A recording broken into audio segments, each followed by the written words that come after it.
അപ്പെന്താ പറഞ്ഞത്? വിശ്വസിക്കുന്നവർക്ക് വിശ്വസിക്കാമല്ലാത്തവർക്ക് തള്ളിക്കളയാം. അപ്പോ മടങ്ങി വന്നതായ പാവം നെല്ലിക്കുത്ത് ഇസ്മായിൽ മുസ്ലിയാർ പറഞ്ഞതെന്താണെന്നറിയോ? അദ്ദേഹം അതിൽ നിന്നുകൊണ്ട് പിന്മാറുന്ന രംഗമില്ല, അദ്ദേഹം അതിൽ നിന്നുകൊണ്ട് പിന്മാറുന്ന ലക്ഷണമില്ല. നമുക്ക് ജോലിയാണല്ലോ വലുത്, നമുക്ക് അതിനെ സംബന്ധിച്ചുകൊണ്ട് മൗനം പാലിക്കാം. ഇതല്ലേ നെല്ലിക്കുത്ത് പറഞ്ഞത്? എന്നിട്ട് അതിൽ നിന്നുകൊണ്ട് മാറിയിട്ട് നെല്ലിക്കുത്ത് നീയൽ കണ്ടില്ല എന്ന് അദ്ദേഹത്തിന്റെ കാലശേഷം നിങ്ങളുടെ ഗ്രന്ഥങ്ങളിൽ എഴുതി പിടിപ്പിച്ചിരിക്കുകയാണ്.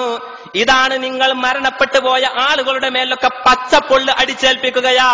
തയ്യാറുണ്ടോ? ഞങ്ങളുടെ കയ്യിലുള്ളതും ജാലിയാവാല എന്ന് പറയുന്ന നിങ്ങൾക്ക് മുടി നൽകിയ ആളുടെ കയ്യിൽ നിന്നുകൊണ്ട് ലഭ്യമായതാണെന്ന് പറഞ്ഞിട്ടുണ്ടല്ലോ. പരിശോധനക്ക് തയ്യാറുണ്ടോ?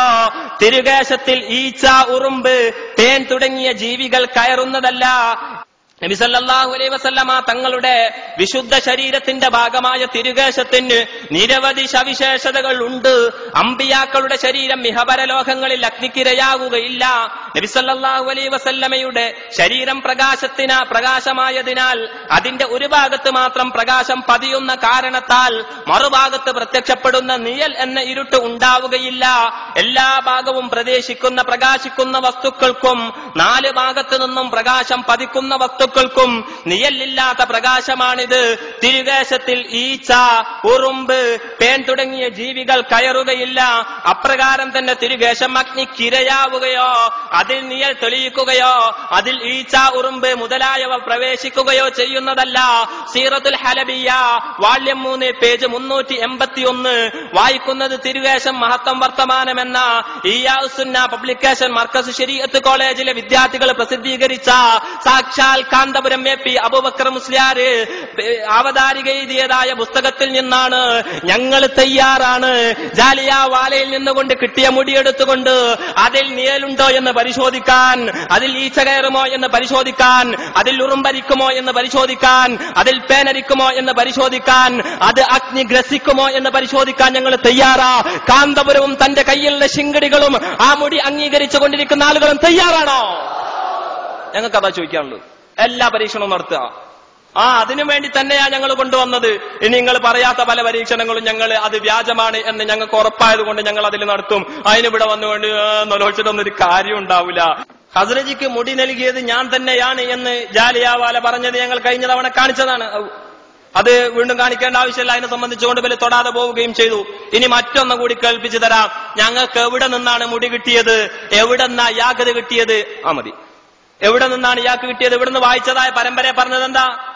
ഇഖ്ബാൽ വലി ജാലിയാവാല, ഗുലാം അബ്ദുൽ ഖാദിർ ജീലാനി, അങ്ങനെ അഹ്മദുൽ ഖാദിരി, അബ്ദുല്ലാഹിൽ ഖാദിരി, ഖാദിരിയ തരീഖത്തിന്റെ സിൽസില മൂപ്പര് പറയുന്നത് കേട്ടോളി. ജലാലുദ്ദീൻ ഉസ്മാൻ എന്ന് പറയുന്ന തന്റെ പിതാമഹനിൽ നിന്നുകൊണ്ടാണ് തനിക്ക് മുടി കിട്ടിയത് എന്ന് ഇഖ്ബാൽ വലി ജാലിയാവാല എന്ന് പറയുന്ന കാന്തപുരത്തിന്റെ ഷെയ്ഖ്, കാന്തപുരത്തിന്റെ മുർഷിദ് പറയുന്നു. അതൊന്ന് കേൾക്കുക.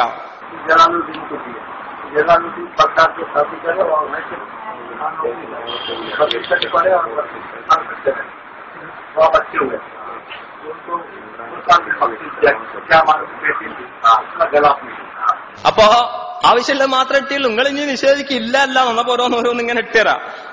ജലാലുദ്ദീൻ ഉസ്മാൻ എന്ന് പറഞ്ഞതിനെ സംബന്ധിച്ചുകൊണ്ട് ഇത്രയുടെ ആവശ്യമില്ല. നിങ്ങളെ മുഷാവർക്ക് എന്താ പണി? ഇവിടെ വന്നുകൊണ്ട് ഇന്നലെ ഒരു സാധനം പറഞ്ഞ എന്താ? ഞങ്ങൾ ക്യാമ്പസിലെ കുട്ടികളെ നവീകരിക്കുക. ഏത്? ഈ ഒലക്കമ്മല ഈ വെള്ളവും കൊടുത്തുങ്ങാണ്ട് കുട്ടികളെ മുഴുവനും വെള്ളവും കുടിപ്പിച്ച് ഫ്ലക്സ് ബോർഡും വെപ്പിച്ച് പൈസ വിരിപ്പിക്കാൻ നടക്കുക.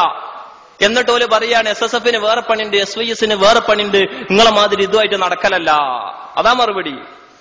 ആണത്തമുണ്ടെങ്കിൽ SYS പ്രതികരിക്കട്ടെ, SSF പ്രതികരിക്കട്ടെ, മുഷാവറ പ്രതികരിക്കട്ടെ. മുഷാവറ പ്രതികരിക്കാതിരുന്നപ്പോഴാണല്ലോ പാവം സാധു കാന്തപുരം മുസ്ലിയാർ മാത്രം മറുപടി പറയാൻ ഇറങ്ങി. നിങ്ങൾ ആരുമില്ല പാടില്ല, ഞാൻ പറഞ്ഞോളാന്നും പറഞ്ഞങ്ങാണ്ട് മൂപ്പര് വന്നങ്ങാണ്ട് കളിയാട്ടുമുക്ക് പ്രസംഗിച്ച പ്രസംഗം ഞാൻ ഫസ്റ്റ് ഇട്ടെന്ന്. ആരുമില്ല. മുഷാവറയിൽ പെട്ടതായ ഒരൊറ്റ ആളും പണ്ട് പേരോടുണ്ടായും, പേരോട് ദുബായി പോയി എന്നാൽ ഇപ്പൊ മൂപ്പരെയും കാണാനില്ല. ഇപ്പൊ ഇയാള് മാത്രം ഇങ്ങനെ പറയാം. എന്നിട്ട് അവസാനം ചില കുട്ടികൾ ഇറക്കി വിട്ടിരിക്കുന്നു. പഴയ കടലാസിലുള്ള പുതിയ നുസ്ഖയെന്ന് പുതിയ പേപ്പറിലൊക്കെ പകർത്തി കൊടുത്തിട്ടുണ്ട്.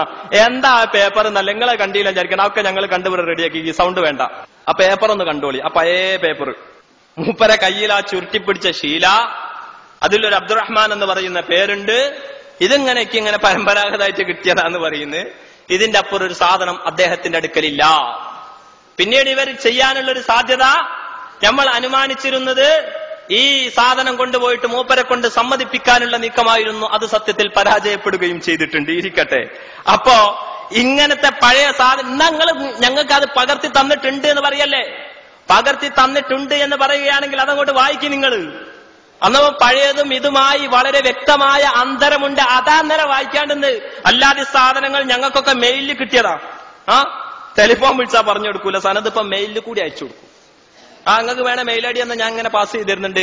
ഈ ബറക്കാത്തിയുടെ കയ്യിൽ കൂടി കിട്ടിയതായ ഈ മുടിന്റെ സനത് ഇങ്ങനെ മെയിലിൽ കൂടി എങ്ങനെ പാസ് ചെയ്ത് കൊടുക്കുന്നുണ്ട്. ഇരിക്കട്ടെ, ഈ സാധനം അതാണെങ്കിൽ അതെന്താണെന്ന് വായിച്ചാ പോലെ. എന്നല്ല എന്തേ എന്നിട്ട് അത്തരത്തിലുള്ള ഒരു കളി കളിച്ചുകൊണ്ട് ഇവിടെ നിന്ന് ജനങ്ങളെ പറ്റിക്കാൻ വേണ്ടി അങ്ങനെ മാറിപ്പോയത്. എന്നിട്ട് നമുക്കില്ലാത്ത വാദം അങ്ങോട്ട് അടിച്ചേൽപ്പിക്കുക.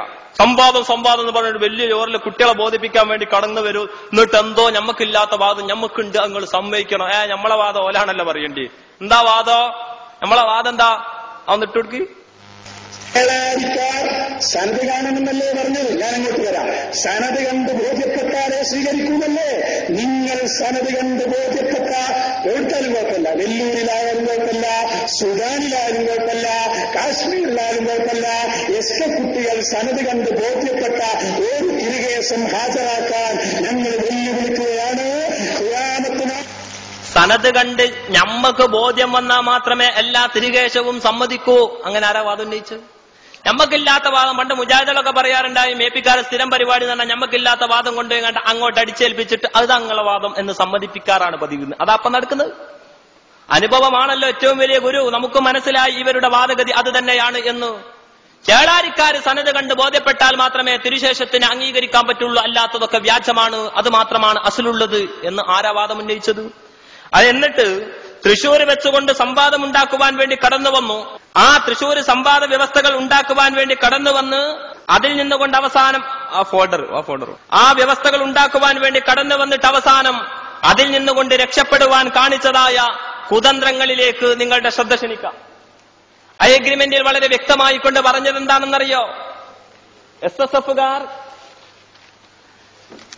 ഷഹറെ മുബാറക്കാണെന്ന് SSF SYS പ്രവർത്തകർ പറയുന്നതും വിവാദമുടിയെന്ന് SKSSF പ്രവർത്തകർ പറയുകയും ചെയ്യുന്ന തർക്കത്തിലുള്ള മുടികളെക്കുറിച്ച് സംവാദം നടത്താൻ വേണ്ടിയുള്ള വ്യവസ്ഥ തയ്യാറാക്കാൻ 10/7/2011 ഞായർ മഗ്‌രിബിന് ശേഷം കാരികുളം ദാറുൽ ഉലൂം മദ്രസയിൽ വെച്ച് ഒരുമിച്ച് കൂടാൻ SKSF മേഖലാ ജനറൽ സെക്രട്ടറി റഫീഖ് സഖാഫിയും SYS മേഖലാ വൈസ് പ്രസിഡന്റ് അബ്ദുൽ നാസർ സഖാഫിയും ഒരുമിച്ച് 3/7/2011 കാരികുളത്ത് നടന്ന പൊതുയോഗത്തിൽ വെച്ച് പരസ്യമായി അംഗീകരിച്ച് ഒപ്പിടുന്നു. എന്താണ് എഗ്രിമെന്റിൽ ഒപ്പിടുന്നത്? ഷഹറെ മുബാറക് എന്ന് SSF SYS പ്രവർത്തകർ പറയുന്നതും വിവാദമുടിയെന്ന് SKSSF പ്രവർത്തകർ പറയുകയും ചെയ്യുന്ന തർക്കത്തിലുള്ള മുടികളെ കുറിച്ചുകൊണ്ട് സംവാദം നടത്താൻ, അതേതാ മുടി? SKSF പ്രവർത്തകർ പറയുന്ന വിവാദമുടിയും SSFകാർ ഷഹറെ മുബാറക് എന്ന് പറയുന്നതും അത് സാക്ഷാൽ മർക്കസിലുള്ള മുടി മാത്രമാ. ആർക്കായത് മനസ്സിലാവാത്തത്? വെല്ലൂരിലെ മുടിയെ കുറിച്ചുകൊണ്ട് തർക്കമുണ്ടോ? വെല്ലൂരിലെ മുടിയെ കുറിച്ചുകൊണ്ട് അവർ ഷഹറെ മുബാറക് എന്ന് അംഗീകരിച്ചിട്ടുണ്ട്. അതുപോലെ തന്നെ ഈ സാക്ഷാൽ ഹസ്രത്ത് ബാലിന്റെ മുടിയെ സംബന്ധിച്ചുകൊണ്ട് അവരും ഷഹറെ മുബാറക് എന്ന് അംഗീകരിച്ചിട്ടുണ്ട്. ഞങ്ങൾ അതിൽ അഭിപ്രായ വ്യത്യാസം പറഞ്ഞിട്ടില്ല. അത് സ്വീകാര്യമായ മുടി തന്നെയാണ് എന്ന് തന്നെയാണ് നമ്മളും പറഞ്ഞിട്ടുള്ളത്. നമ്മൾ ശരിയല്ല എന്ന് പറഞ്ഞതും നമ്മൾ വിവാദമാണെന്ന് പറഞ്ഞതും ഇപ്പോൾ വ്യാജമാണെന്ന് പറയുന്നതും അവർ ഷഹറെ മുബാറക് എന്ന് പറയുകയും ചെയ്യുന്നതായ മുടി അത് മർക്കസിലെ മുടിയാ. അതിൽ നിന്നുകൊണ്ട് അവസാനം തർക്കം മാറി അവസാനം നമ്മുടെ വാദമതാ ബഹുമാനപ്പെട്ട മുസ്തഫ ഷെരീഫ് വായിക്കുന്നു. അതിന്റെ ശേഷം നിങ്ങൾക്ക് നൗഷാദ് നമ്മുടെ വാദം ഓല പറയുന്നു. അതൊന്ന് കേൾക്കി. ഇത് ഇവിടുത്തെ സംവാദമാണ്. നമ്മളിവിടെ നേരത്തെ സൂചിപ്പിക്കുന്നതുപോലെ ഇരുപക്ഷക്കാരും ഒപ്പിട്ട പ്രകാരമുള്ളത് ഷഹറെ മുബാറക് എന്ന് SSF SYS പ്രവർത്തകർ പറയുന്നത് വിവാദമുടിയെന്ന് SKSF പ്രവർത്തകർ പറയുകയും ചെയ്യുന്ന തർക്കത്തിലുള്ള മുടികളെ കുറിച്ച് സംവാദമാണ്. അതുകൊണ്ട് തന്നെ ഞങ്ങൾ അതിൽ തന്നെ നിന്നുകൊണ്ട് ഞങ്ങളെ വാദം എഴുതിയിരിക്കുകയാണ്. ലോകത്തുള്ളൊക്കെ പിന്നീട് നമുക്ക് ചർച്ച ഇപ്പൊ നമ്മൾ എഴുതിയിരിക്കുന്ന ഇവിടെ ഇരുപക്ഷക്കാരും ഒപ്പിട്ടത് പ്രകാരമുള്ള അതേ രീതിയിലുള്ള വാദം ഞങ്ങൾ എഴുതിയിരിക്കുന്നു. ഞങ്ങളെ വാദം ഞങ്ങൾ വായിക്കാം. ഷഹറെ മുബാറക് എന്ന് SSF SYS പ്രവർത്തകർ പറയുന്നത് വിവാദമുടിയെന്ന് SKS പ്രവർത്തകർ പറയുകയും ചെയ്യുന്ന ബഹുകാന്തപുരത്തിന്റെ മർക്കസിൽ സൂക്ഷിച്ച കേശങ്ങൾ നബി സല്ലല്ലാഹു അലൈഹി വസല്ലം തങ്ങളുടേത് അല്ല. അതാ നമ്മൾ ഉന്നയിച്ച വാദം. എന്നാൽ മറുവിഭാഗത്തിന്റെ വാദം നോക്കി